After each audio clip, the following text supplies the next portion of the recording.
Okay, magandang araw sa inyo mga ka-chicken at welcome back dito sa ating channel mga ka-chicken. Ngayon sa video na ito mga ka-chicken, ipapakita ko sa inyo, isi-share ko sa inyo tungkol sa pagpurga sa ating mga alagang sisiw. At saka kung ano yung mga benepisyo nito at kung bakit kailangan natin magpurga at kung ano yung protein o schedule sa pagpurga ng ating mga sisiw. Kaya tapusin nyo mga ka-chicken, panoorin ang video na ito.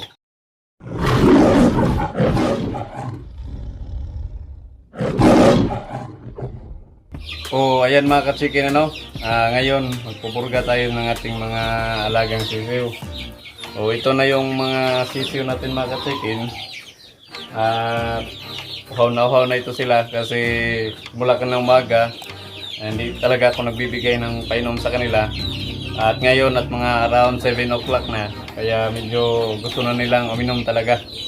Yan po yung isang gagawin natin para malakas talaga silang iinom pag binibigay na natin yung pamurga sa kanila. Saka ngayon papakita ko sa inyo mga ka-chicken. Ito po mga ka-chicken, ito po yung mga sisiw natin na pupurgahin.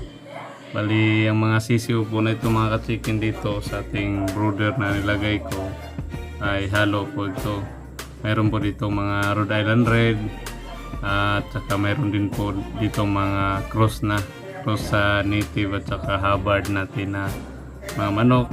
Kaya ayan po yung itsura nila. Yung iba po dito yung inahin nila ay native Basilan.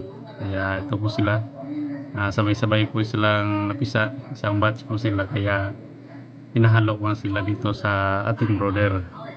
Yan po mga chicken, ito po yung pupurgahin natin ngayon. Mga tag 1 month old na po ito mga chicken.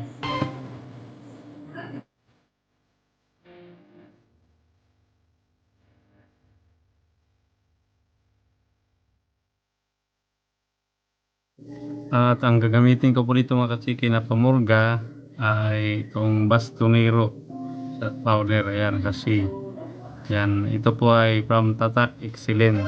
Ito po ay anti-parasitic at atilmintic o pamurga. Ang laman po nito mga ka-chicken ay meron po siyang albendazole at libamisole.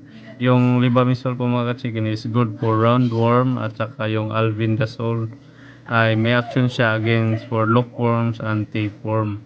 Yung roundworm po mga ka-chicken ay karaniwang pumapasok sa ating mga sisiw. At yung tapeworm naman mga ka-chicken ay madalas tumatama sa mga naka-range na manok.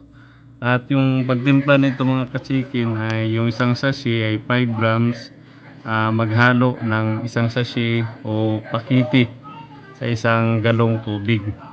Pero dito yung ginamit ko na water ay kalahating galon lamang ito. Kaya hinati ko lang mga ka-chicken yung nilagay natin na pamurga. Tapos ihalo natin ng mabuti. Saka yun natin ibigay sa mga sisiw. Sa pagpurga mga ka-chicken, siguraduhin natin na walang ibang pinapainom sa mga sisiw bukod sa pamurga sa araw ng pagpurga natin, ano? Yan, pwede na to para maibigay natin doon sa ating mga sisiw, lalo na haw na yun nila, gusto nilang uminom. Yan, buong araw po ito mga kasikin sa pagbigay natin ng pamurga. Yan na sila, excited na pa kayo?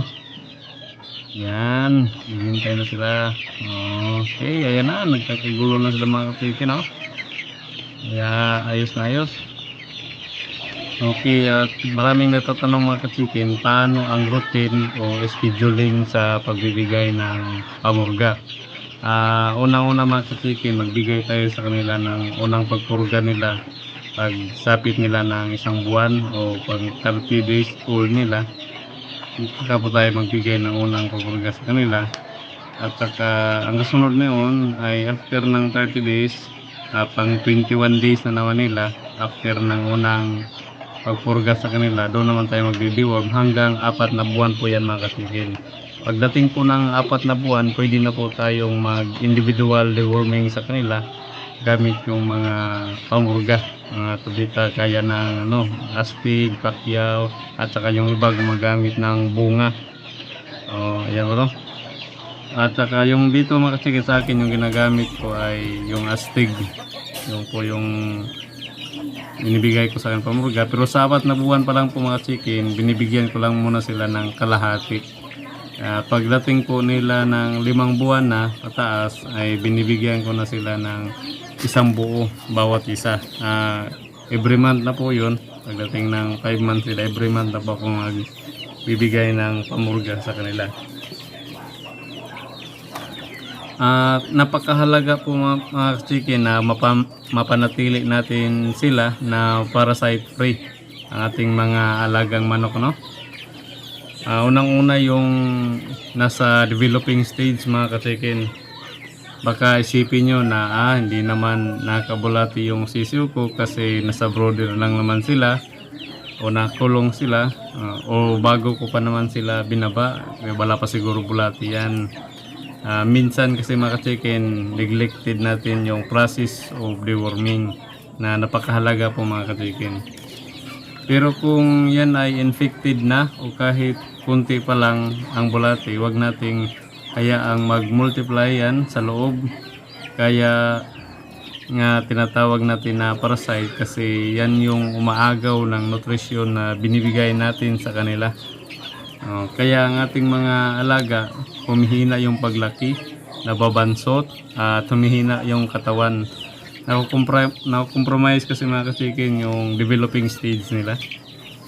At nagbibigay tayo sa kanila ng mga maraming vitamins, masustansyang pagkain at iba pang nutrisyon na binibigay natin, pero hindi lang pala sa kanila napupunta at doon din pala sa mga internal parasite na hindi natin nakikita. Huwag natin kalimutan na part of our routine process ang deworming mga ka-chicken. Napakahalaga po na magpurga tayo. Hindi man natin nakita na may lumalabas na bulati dyan. Pag mayroon isa o dalawa bulati sa loob ng katawan nila, pwede po yung mag-multiply, magmamature, at yun yung magiging cause ng pagkabansot ng ating mga alaga. Kaya napakahalaga po mga ka-chicken na ma-deworm natin sila. At saka napakaganda po kasi pag na-deworm natin yung mga alaga natin kasi mabibilis din, maliliksi din yung mga katawan nila at saka mabilis silang kumain. Yan, kaya napakahalaga po mga ka-chicken na mag-deworm tayo, magpurga sa ating mga alagang sisiw, alagang mga manok natin, kahit mga malalaki na. Kung marami yung mga manok natin mga ka-chicken, kung namahalan tayo bumili ng mga binibenta sa mga agri-vet store na pamurga, pwede tayo gumamit ng bunga o betel nut. Sa akin dito medyo malayo kasi yung pagkukunan namin ng bunga, pero minsan gumagamit din ako noon. Pero kung kailangan ko ng magpurga, wala pa akong available na bunga, ay bumibili na lang ako yung ginagamit ko, yung astig. Ayan mga ka-chicken, no? Tingnan nyo sila. How talaga. kasi hindi natin pinainom mula kanina umaga. At ngayon ay nasa 7 o'clock na. Kaya how na sila. Start na sila uminom. Kaya yan o, nag-aagawan pa. Isa lang yung nilagay ko na waterer para sigurado talaga na makainom sila. Inom talaga sila. Isa lang. At walang masasayang mga kachikin. Disclaimer nga po pala mga kachikin. Ito lang po ay sarili kong paraan sa pagpurga sa kanila base sa aking mga natutunan at sa mga naranasan. Ayan po. Okay, ayan po mga kachikin. Nabigyan na po natin sila ng pamurga, no? At yun po yung one of the part or one of the cleansing process sa pag-alaga natin ng mga sisiw at ng mga manok. Ayan po mga ka-chicken, ngayon mga ka-chicken, shout out muna tayo. Shout out sa channel Liana Dasil Tagalikod. Suportahan po natin mga ka-chicken ang unting channel ng cute na batang nagmamanok din. Shout out kay Rito Maitim ng Deep Ed Southern Leyte. Shout out kay Nasrudin MG. At shout out kay Jailor Quartel. Shout out sa Mati. At shout out sa channel ni Joy of Province Life. At sa lahat ng walang sawang sumusuporta dyan, shout out po sa inyong lahat. Maraming salamat po. Ayan po mga ka-chicken, maraming salamat sa inyong walang sawang suporta dito sa ating channel. At kung ikaw ay hindi pa nakapag-subscribe dito sa channel, please do subscribe and hit the notification bell para updated kayo sa mga susunod nating videos na marami pa kong isi-share sa inyo tungkol sa pagmamanukan at iba pa. At pakilike na din po mga ka-chicken ng video na ito bilang suporta dito sa ating channel. Okay, maraming salamat. God bless. Thank you.